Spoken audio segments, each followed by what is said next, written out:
What's up, Rad Dads, and welcome back to another episode of the Rad Dads podcast, hosted by none other than the two raddest dads on the East Coast. In studio tonight, we do have a special guest. He is a keynote speaker, has spoken in front of educators, businessmen and women, government officials. He's a Rad Dad himself, known as Jim Carrey with a PhD. He's America's reading ambassador with 25 years of teaching experience, an education advisor for preschoolers all the way up to rocket scientists. That's amazing. He's an author of 15 best-selling books, which include The Reading Makeover. He understands the challenges parents face when it comes to their kids and reading.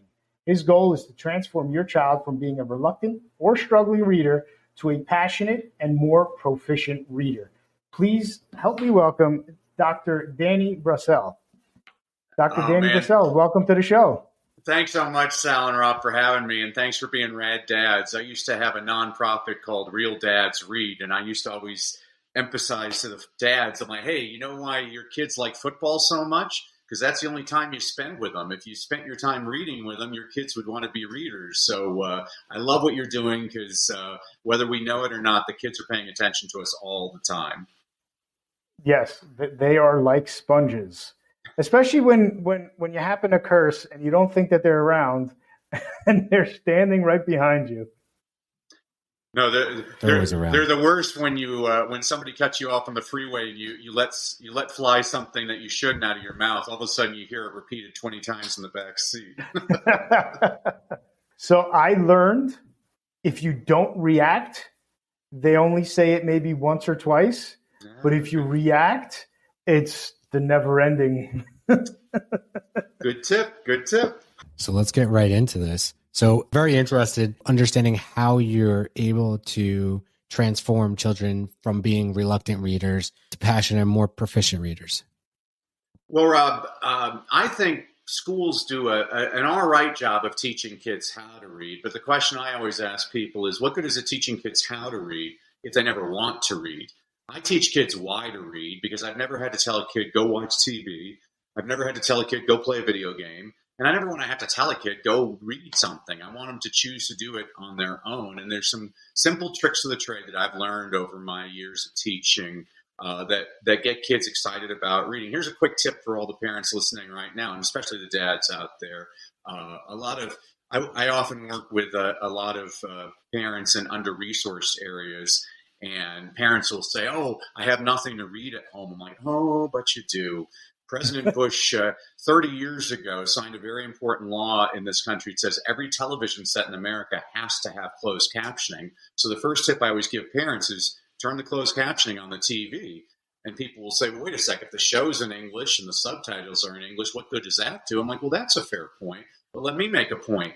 Have you ever watched a show with subtitles and not looked at the closed captioning? It's very difficult to do. Your brain is actually directed towards the text, and there's actually research to support this. If you look at reading scores around the world, the more kids watch TV, the lower their reading scores are in every single country in the world except for one. The country that watches the most TV actually has the highest reading scores in the world. It's Finland. And people always ask, well, how can that be? And I'm like, well, Finland makes really bad TV shows. And so what they have to do is they have to import all the old like Gilligan's Island and Brady Bunch episodes, and they're subtitling them in Finnish, and the kids are reading all the time. So that's a quick tip that anybody can do at home is just turn on the subtitles on your television. My daughter last week, she's into anime. And I got to the point where she's in her room. It was a Saturday. The weather was okay. So it was like 2:00 in the afternoon, and I barged into her room. I said, that's enough. I said, you're on your computer all day. I said, put your computer down and read a book. She goes, Dad, but I am reading. I said, you can't read. She goes, look, it's in closed caption. I said, you got me. Smart girl. Yeah. She's into anime, and she's trying to learn Japanese at the same time. So.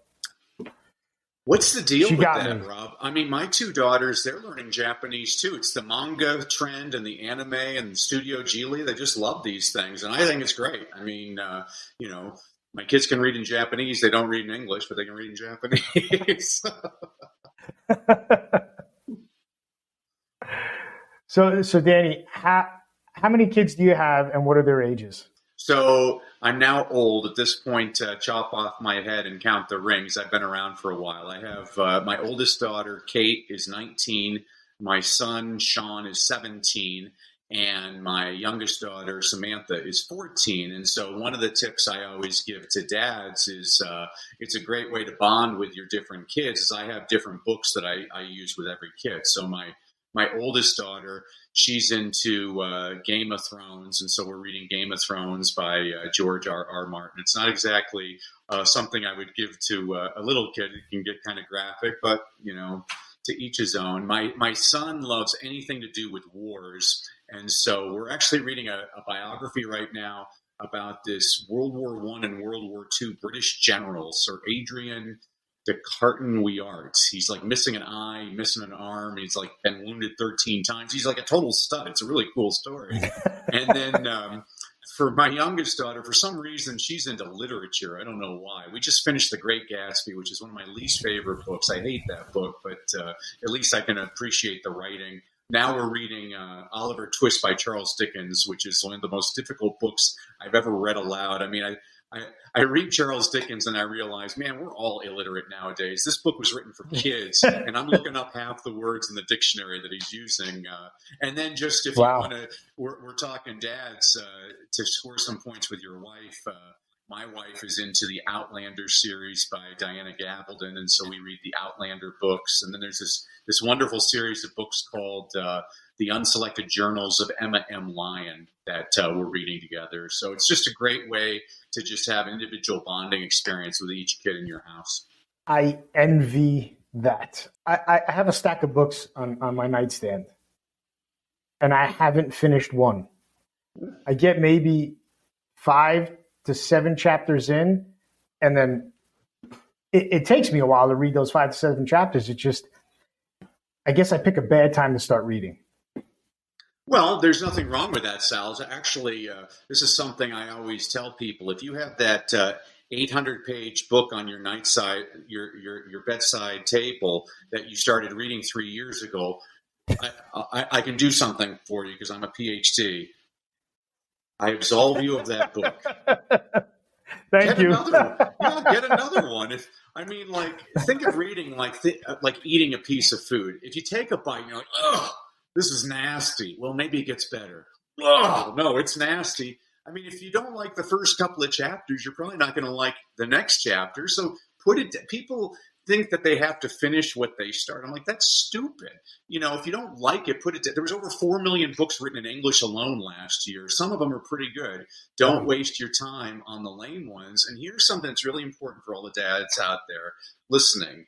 Is our research is very clear on this. It doesn't matter what you read. What matters is how much you read. It doesn't matter if you're reading James Joyce or James and the Giant Peach. People who read more read better. And I'll give you a tip right now. The little boy who only reads Captain Underpants books is going to be a better reader than the little boy who refuses to read anything. Captain Underpants is the gateway drug to Shakespeare, but we got to get the kid hooked on it first. This is true. So my son tonight, Sal comes in. My kids have a very good relationship with Sal. So Sal comes in and we're talking about, how you're going to be on the show and, what you specialize in. My son goes, I read a book every night. And Sal's like, you read a book every night? He goes, what do you read? And he reads Diary of a Wimpy Kid. But Diary of a Wimpy Kid isn't like, there's graphics and it's a graphic novel. Even though it's 250 pages, literally reads a book every night. The funny thing is with my son, he'll reread the book. I read a book once or twice and that's it. I don't want to see it again. I'm done. I know what is happening. But he has, I think 20 of them, however many there are. He just keeps going through the cycle. And Sal looks at him and goes, no, you don't. And he goes, oh yeah, I do. And it's true. I'll go in there and I'm like, all right, is this kid sleeping? And I walk in, he's laying in his bed reading a book. I'm like, all right, that's pretty cool. My oldest reads a lot. My youngest, he has dyslexia and dysgraphia, so it's taken a while for him to get there. But I think that's part of his problem is that he's not interested in reading because he struggles so much. But I think once he gets over that, he may become interested. I'll give you a tip for him, Rob, because I work with it. I mean, people have to understand that all reading disabilities are curable, and far and away the most undiagnosed or misdiagnosed reading disability out there is dyslexia. So first of all, point out to your son, if you look at the Fortune 500 CEOs, over half of them are dyslexic. People like Sir Richard Branson is dyslexic. You can look in entertainers like Sylvester Stallone, Whoopi Goldberg is dyslexic. President George Washington was dyslexic. So he's in very good company. And here's the tip for him is dyslexic students tend to process information much better through their ears in the auditory mode. And so one of the tips I always give to people is turn on audiobooks. Let them listen to those books, because just because he isn't able to read them doesn't mean he can't comprehend them when they're read aloud to him. And this is a tip I always give to people. There's nothing wrong with that. And I love that your other son is reading the Jeff Kinney books. I had read The Rise of Theodore Roosevelt by Edmund Morris. It actually won the Pulitzer Prize, and just a fascinating book. And one of the amazing facts in that book was by the time he was 30 years old, Teddy Roosevelt had read over 20,000 books. And so now you have to say what my little ones will say. They'll say, wow. And so I look at my students, I'm like, so we got to read a lot of kid books now, kids. I read 10 books a day.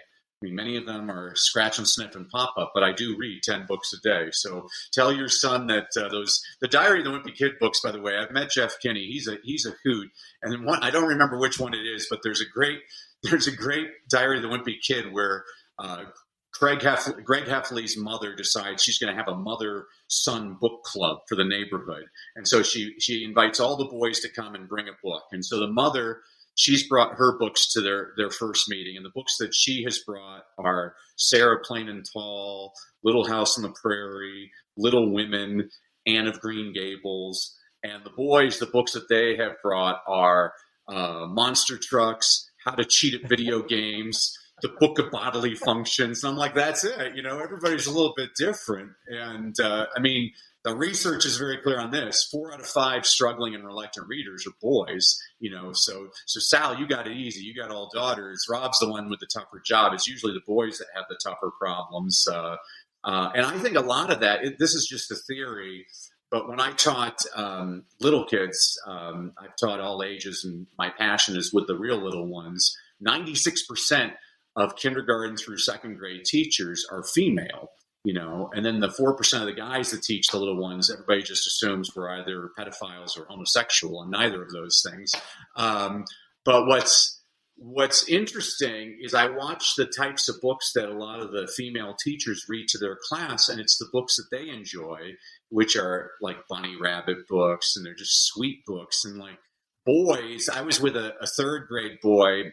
His teacher told me, Mario won't read anything. I'm like, oh, I'll get Mario reading within an hour.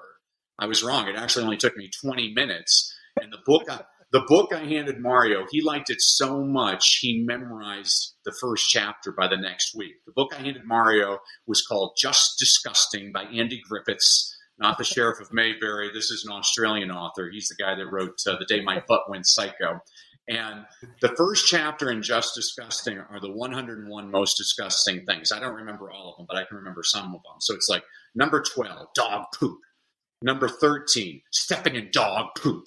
Number 14, trying to wipe the dog poop off your shoe and getting it on your fingers. Number 15, eating a hot dog that tastes like dog poop. Number 16, realizing the hot dog tastes like dog poop because you forgot to wash your hands. That's how you get a little boy excited about reading. Don't get me wrong. I think Little Women is a wonderful book, but if you want a little boy to read that book, you better put diarrhea in the title. That's how you get the little boys to read. So I always had, like, my daughter would come home with graphic novels.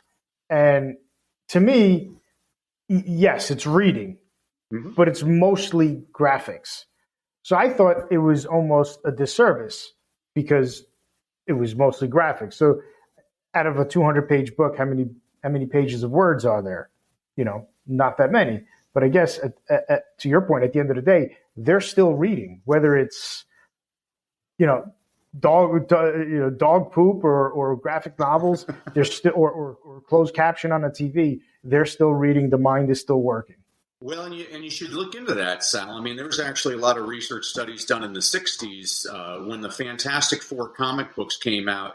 The literacy scores in America actually jumped by almost 10 percentage points. If you look at most comic books, they're written at about a 7th or 8th grade level, which most network news is written at a 3rd or 4th grade level. So there's actually a lot of vocabulary. I mean, I always love reading the Harry Potter books. I was with a teacher, and she was teaching her first graders, and she said, "Oh, these boys don't know how to read anything."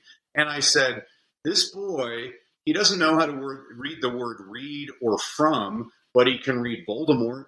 He can read Kidditch. He can read Hogwarts." Because he's interested in it. Like, give the kid. Like, I'll give you another example. I've done all of my teaching in, most of my teaching in South Central Los Angeles, in Compton, California.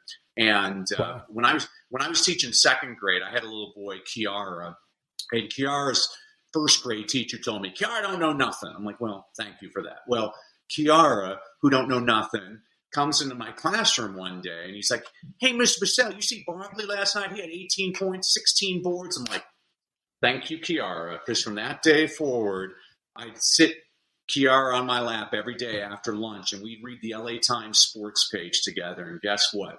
By the end of the year, Kiara was one of my best readers. And I swear that kid wouldn't read a textbook, but if you gave him anything about football or basketball, I mean, he would memorize it. So it's the same thing with math. I mean, I was with a kid, and they said he didn't know how to add. I'm like, this kid who doesn't know how to add, who just gave me Jimmy Rollins' batting average, and he can tell you how many home runs. I mean, the kid knows math. It's just you're not making it interesting for him.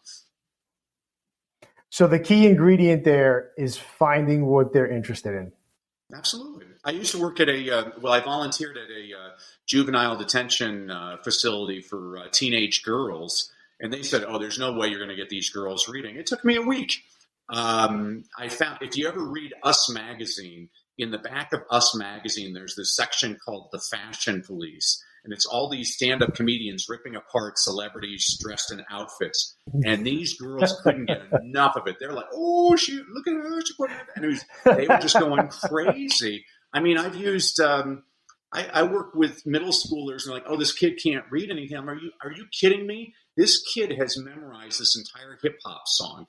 Give them the hip-hop lyrics, and let's see if they can read that. They're interested in it. And then, people used to ask me, "Well, how do you get 8th grade inner city kids to read Shakespeare?" I'm like, well, all I had to do, I was lucky because in South Central Los Angeles, there's a great author named Walter Mosley, and he has this great book called Always Outnumbered, Always Outgunned. It's about gang warfare. And I could say, "Oh, so Shakespeare, you see how these guys are talking? This is their street talk back there. That's just the way." And the guy's like, "Oh, they talk weird." I'm like, "No, they would think that you talk weird. It's just the way their gang talks." And all of a sudden the guy's like, "Oh, I get this." You just have to relate it to the kids. It's all psychology, and how do you make things interesting? I mean, I don't know. I think we do whatever it takes we find out what kids like, and Congress makes sure to eliminate it from the curriculum. And we find out, "Oh, can we get the kid to sit there for 3 hours and fill in bubbles and tell us nothing?" I mean, it's a useless point. It's the same thing as an education in my experience. I mean, I love reading biographies, and I always tell people, I'm like, here's one of the sad things about biographies of successful people. Most of them dropped out of school.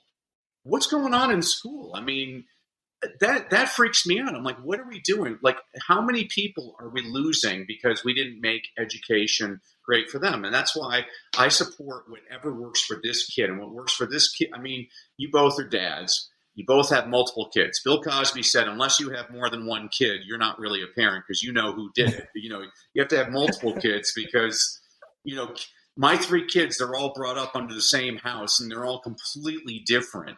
And it's like, wow, that's interesting. And so it's, there was a philosopher in the late 1970s by the name of Gary Coleman, and he said, different strokes for different folks. And it's the same, every kid's a little bit different. You got to do whatever works with the kid. I mean, if the kid loves Jennifer Lopez, get her a book on J-Lo. I mean, if they're talking about NASCAR, get them some NASCAR books. I don't care what the kid's interested in, but when they tell me what they're interested, I zero in right on it.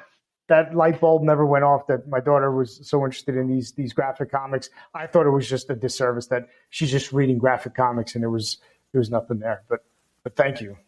Well, you should read a really good graphic novels. You should read the 9/11 report. It's one of the best graphic novels I've ever read. I was like, wow.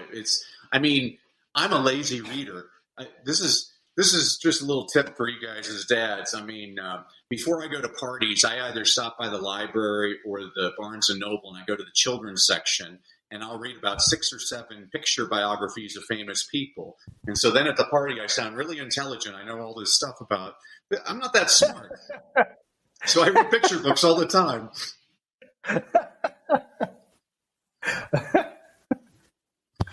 So one of the challenges we face as dads is the work-life balance. So Yes. how have you been able to effectively build your business, write 15 bestsellers, and spend time with your kids and read all these books?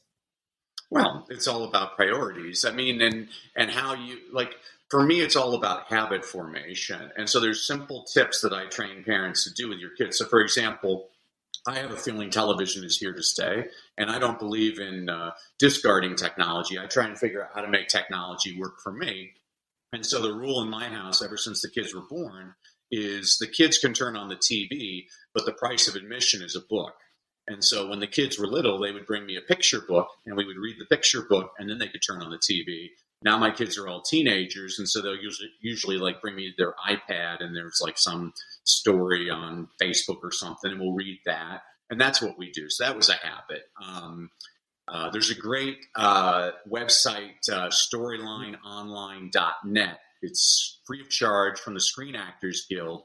And what they do is they get all these famous entertainers, Haley Duff and Jason Alexander, all these people, and they read aloud these famous picture books, 10 to 15 minutes. Each read aloud is closed caption. And so when the kids were little, while I was making their lunch and they were eating breakfast, I would just open up my laptop and they would watch a read aloud from one of these people. It was a great way to get some minutes of the kids reading. I always tell people minutes matter. The more we can expose kids to reading every single day, the more we're showing them reading is an important thing. And actually, one of the most important things we can do as dads is just to read in front of our kids if we make it look important. So as far as the balance, I don't know if I have a lot of balance, Rob, but I'd much rather read an inspirational book than watch. I was watching this horrible TV show the other night. It was called The News, and it totally depressed me. And so, life is too short. I tell my students, I'm like, you got the rest of your life to be miserable. This year we're laughing. I want things that make me laugh every single day. So I try to keep a lot of laughter in our household. And, my kids are, as teenagers, they're going through a time period right now where they're feeling depressed. They're like, oh, I don't know what I'm going to do in my life. And I'm like, I don't know what I'm going to do in my life. And I'm old, I've changed my career like 9 times, and I think that what I love about reading is it makes me constantly curious, and I love one of my mentors, Charlie Tremendous Jones, he used to say, you're the same today as you will be in 5 years, except for 2 things, the people you meet and the books you read. So be wise, surround yourself with people that lift you up, and make sure to fill your mind with books that are inspiring for you. I tell Sal to lift me up, but he told me I ate too much pasta this weekend. So one of the things it's funny because I kick myself and I keep going back and forth. I love audiobooks. I feel like I read when I feel like I like to educate myself through reading, but for entertainment, I love audiobooks. So I'm a big fantasy guy. So I read George R. R. Martin. I try to get my kids when I was my oldest age. I think I read Gold Coast, and it was the first book that was adult. I was like, oh, I'm so mature. I'm learning about Puntanesca, and I don't know if you've ever read the book, but they say how Puntanesca sauce smells like a vagina. And I thought it was one of the funniest things. And to this day, I read that book when I was 13. To this day, I still remember it.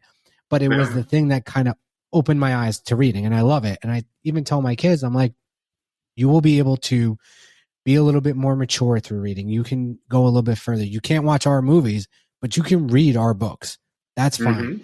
But it's funny. I always go back and forth with myself like an internal battle of, should I be listening to a podcast? Should I be trying to educate myself? Should I be listening to the news instead of listening to these fantasy books? So I turned on the news last week. This is how it's relevant. Bringing it full circle. I turned on the news last week and I'm hearing about all this great stuff going on in the world. I said, fuck this. Give me an audio book. I was like, Audible, how do I pay for my next credit earlier? Like, seriously, the Hunger Games is a little bit more uplifting than what's happening in Congress nowadays. Exactly. It's crazy. Yeah, I mean, there's actually a relationship. There's lots of studies on this, Rob, that people that are reading fantasy and science fiction have higher IQs than the rest of the population. So you're an exclusive company. You're doing a good job. There we go. Now, if I could only publish my book that I wrote. You can publish that. One of my favorite stories. So if you're a fantasy fan, I mean, Isaac Asimov, he wrote more books than any other person in history. I mean, he was writing like 10 or 12 books on his own every single year. And on his deathbed, they asked him if he had any regrets in life. And he said, I wish I had learned how to type faster. I'm like, wow, that's a pretty cool story. I like to write. What family traditions have you carried on from your childhood that you would like for your kids to carry on? Well, I don't know. It's kind of tough. That's a tough one, Sal. So the irony is I grew up hating reading. My father was a librarian, and I always hated the public library. It always smelled funny to me. The furniture was uncomfortable. There was always some elderly woman telling me to be quiet. There was always a freaky homeless guy hanging out by the shelves who thought he was a vampire. I always hated the public library. And it wasn't until I actually started teaching in the inner city where I saw a lot of my kids didn't have the advantages I had growing up. And I said, shame on me. I mean, I was blessed. Both of my parents were in the home. We were lower middle class, but we never starved. We always had food on the table. And my parents always read in front of us, to us kids. And we always had plenty of access to reading materials. And I remember I made a big deal out of this for my kids. And so hopefully they'll make a big deal out of it for their kids. It was so special for them when we went to the public library to get their library card. And they had a card that was their very own. Also, like when my kids, I like that you have all these different reading incentive programs out there, and I don't mean to disparage them. I mean, I love that Pizza Hut has the Book It program, but if I was running that program, I would run it a little bit differently. So the way the program works right now is kids read books and they're rewarded with pizza. If I was running the program, every time a kid came into Pizza Hut, I would reward them with a book because you're sending a very different message to the kid. I mean, if you're just always going to reward the kids for reading with pizza, you're just going to have a bunch of fat, illiterate kids. We don't need that. We need kids that actually are motivated. Kids aren't stupid. They know if you have to bribe them to do something, it's not worth doing on its own. But kids are also very easily manipulated. And so I always reward my kids. We'll stop by Barnes & Noble and I'll buy them a book of their choice. And so I'm making reading the reward. When I was a teacher, to punish my class, I would say, hey, I'm not going to read aloud to you today. And I mean, I get kids crying because I'm not going to read aloud to them. And this is, it's all about psychology. What can you do to make read? I mean, and that's really one of the flaws I see in the school system. I mean, when I was in high school, I had a high school English teacher that made us read the Scarlet Letter by Nathaniel Hawthorne. And no offense to people that like the Scarlet Letter, but the book is the story of Hester Prynne commits adultery. And so she's forced to wear an A on her chest. And I raised my hand and I asked my teacher if I could wear a B on my chest because I was so bored reading that book. And I thought, wow, that teacher let an opportunity slip by. She could have found something that I was interested in and got me read. I mean, if she found out, like if I have Rob in my class and I found out he's interested in fantasy, I'm going to find him some fantasy books. I'm definitely going to read some fantasy books so I have a way of communicating with Rob every single day. A book that had a huge impact on my life was The Hitchhiker's Guide to the Galaxy. It was the first book I read where I actually had to put it down because I was laughing so hard on every page. It was so well written. I like funny books, So I'm always on the lookout. Well, what's the kid interested in? These are the types of things that, unfortunately, I just don't see enough teachers doing. I mean, when I taught middle school, I was the only teacher in the history of our school not to have any tardy students. And the reason was I always started off class by reading a Paul Harvey story. I mean, I don't know if you were alive when Paul Harvey was around. When I was a kid, Paul Harvey would come on the radio every day at 12:15. He'd say, "I'm Paul Harvey," with the rest of the story. And he'd read aloud to you a story for 5 minutes. And the entire time you're trying to guess who's he talking about or what the company was or whatever. And my middle schoolers loved those books. But the problem was, a lot of the stories are about like the founders of Sears and Roebuck. Well, kids today, they don't even know what Sears Roebuck is. And so the last book I wrote was called Leadership Begins with Motivation. This was a book I wrote for kids today because there's I wanted to give them stories that I'll read you one. This is just a quick one. So this is to get kids interested in reading. So I wrote, on the morning of January 17th, 1977, Gary Gilmore, in a plain T-shirt, strapped into a chair with a bag over his head, awaited a firing squad of 5 law enforcement officers to execute him at the state prison in Draper, Utah. Convicted of murdering a gas station employee and motel manager in Utah the year before, Gilmore would be the first person in the United States to be executed in nearly a decade. Shortly before his execution, prison officials asked Gilmore if he had any last words. Neither he nor anyone else that day would know the impact of those words. Over 10 years later, in 1988, Dan Whedon, an advertising executive who co-founded the Whedon and Kennedy Agency in Portland, Oregon, made something of a morbid pitch to a struggling fashion company. He recalled the inmate's final words and used a slight variation for his pitch, and seemingly everyone hated his idea for the company's new slogan. Just trust me on this one, Whedon implored the company's co-founder. And the co-founder, his company, and the public have not looked back since. The co-founder's name was Phil Knight. The struggling brand he co-founded was a shoe company called Nike. An advertising executive, Dan Whedon, slightly altered death row inmate Gary Gilmore's final words, "Let's do it," into the phrase, "Just do it." This is the kind of thing I read to kids to get them interested in reading. Wow. That's very interesting. Yeah. No, I mean, I was in New York City a couple of weeks ago reading to a class, and so I was reading a story. This was a Paul Harvey story. But you guys are in the Jersey area, so a lot of people don't know that New York City, before it was called New York City, was called New Amsterdam because the Dutch settled there first. Well, back in 1664, the British were trying to take over the entire eastern seaboard, and so they invaded New Amsterdam, and the Dutch surrendered without firing a shot. And so pretty soon the British were making fun of the Dutch, and everything negative in society became Dutch. And some of those expressions have now lasted over 350 years in the English language. So, for example, when you go Dutch on a date, it means you're both paying. I'll be a Dutch man's uncle is not a nice thing to say to a person. A Dutch wife means she's a prostitute. Dutch courage means you're drunk. But there's one thing the British used to say to the Dutch, which infuriated them.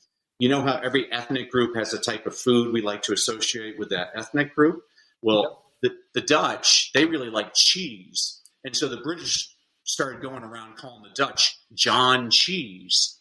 And this totally infuriated the Dutch. And so they started calling the British John Cheese in Dutch. Yankees. Yankees.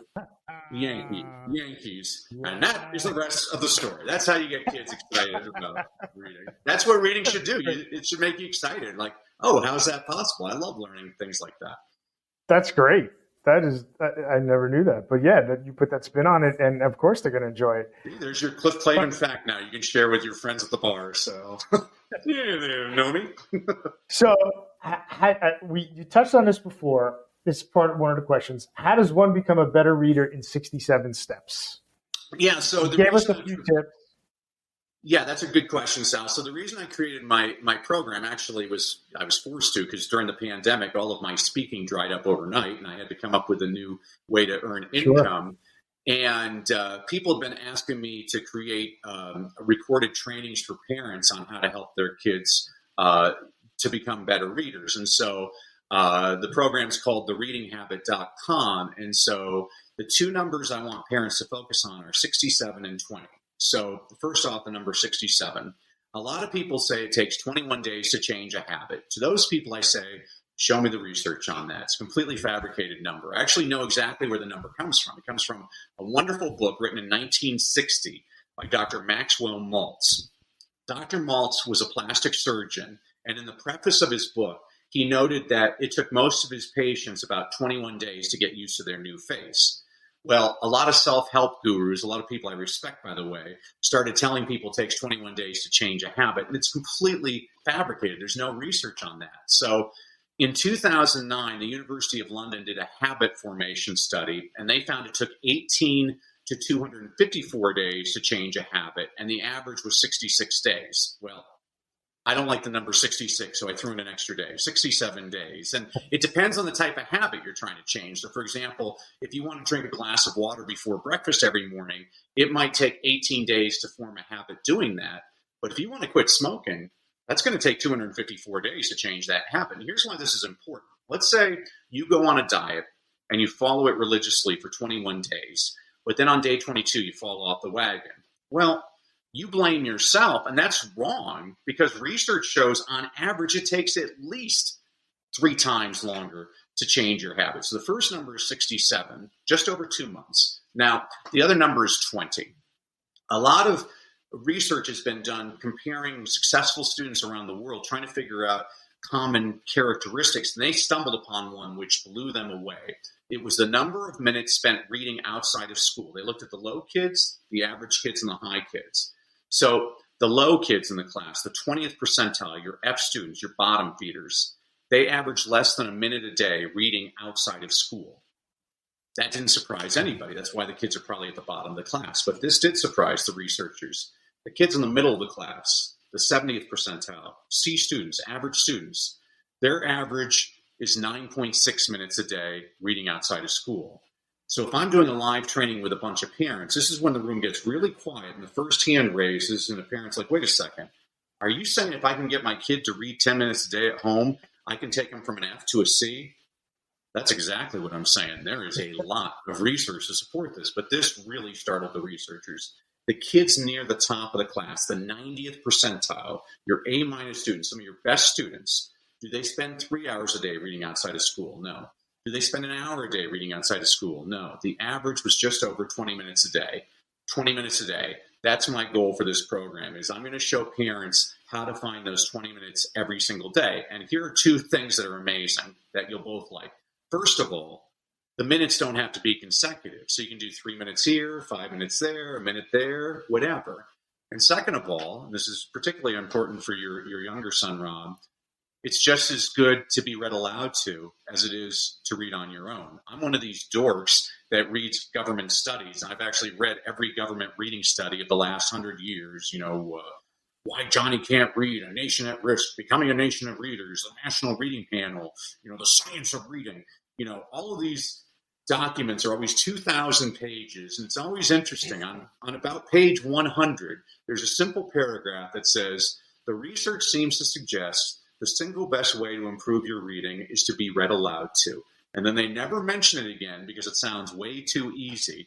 My friend and mentor Jim Trelease, author of the Read Aloud Handbook, he says if reading aloud cost $129, every parent in America would rush out and buy it. And if we found kids hated it, they'd mandate it in the public school system tomorrow. It sounds so simple, but it's the simple things that work. And so that's why those numbers 67 and 20 are just so vital. And so basically my program is every day parents receive a video from me, about 5 to 7 minutes, where I'm giving them a different idea every single day on something you can do with your kid to get them excited about reading. Because the more excited we get kids to read, the more likely they are to read, and the more they read, the better they get. Now, what's cool about our program is we find that kids in just over 2 months, their test scores are going up about 2 to 3 grade levels, which is all fine and good, but that's not what's important to me. What's important to me, what means a lot to me, is that kids, no matter what school tries to do to them to get them to hate learning, those kids now have a passion for reading, which will last a lifetime, and that's what's important to me.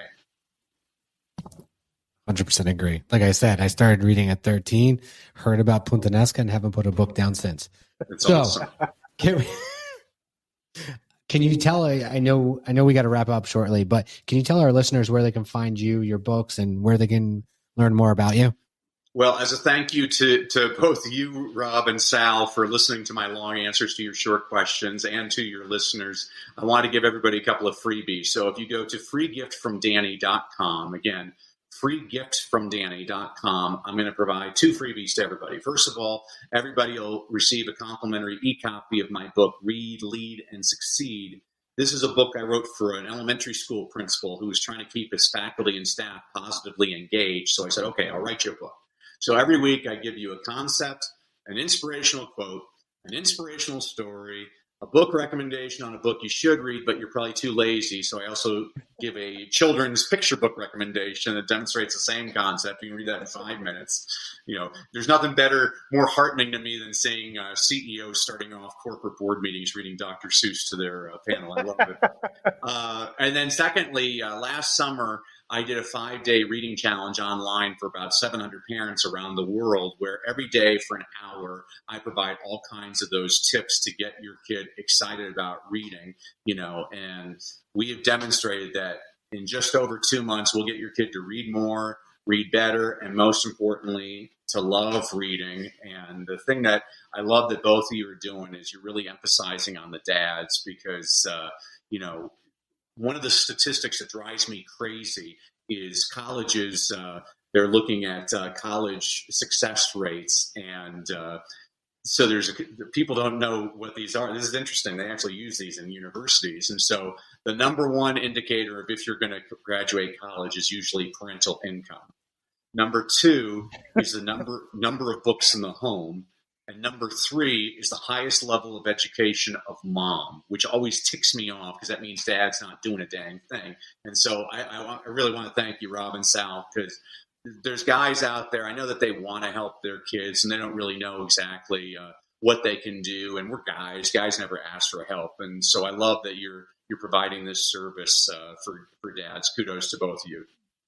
Thank you. It was, Danny, it was a pleasure having you on. It was a pleasure meeting and chatting with you. The tips, I'm going to go home. I'm going to sit down with my kids. I know what their interests are. I'm going to tell them we're going to Barnes and Nobles. We're going to buy a book of what you like. My daughter with the graphic novels, I said, you can buy 10 books. I'm going to take those tips and I'm going to implement them. Thank you very much. Super, super helpful. And I can't wait to meet you guys in person so we can share a libation of choice and look for those those books with all the dirty words in them, Rob. They have those in the high school library, don't they? Yeah, they do. Well, next time, either when we're on the West Coast or in Colorado, we'll look you up. And if you're on the East Coast, definitely reach out to us. Sounds perfect. Love it. It's a date. Thank you, Danny. Danny. It was a pleasure.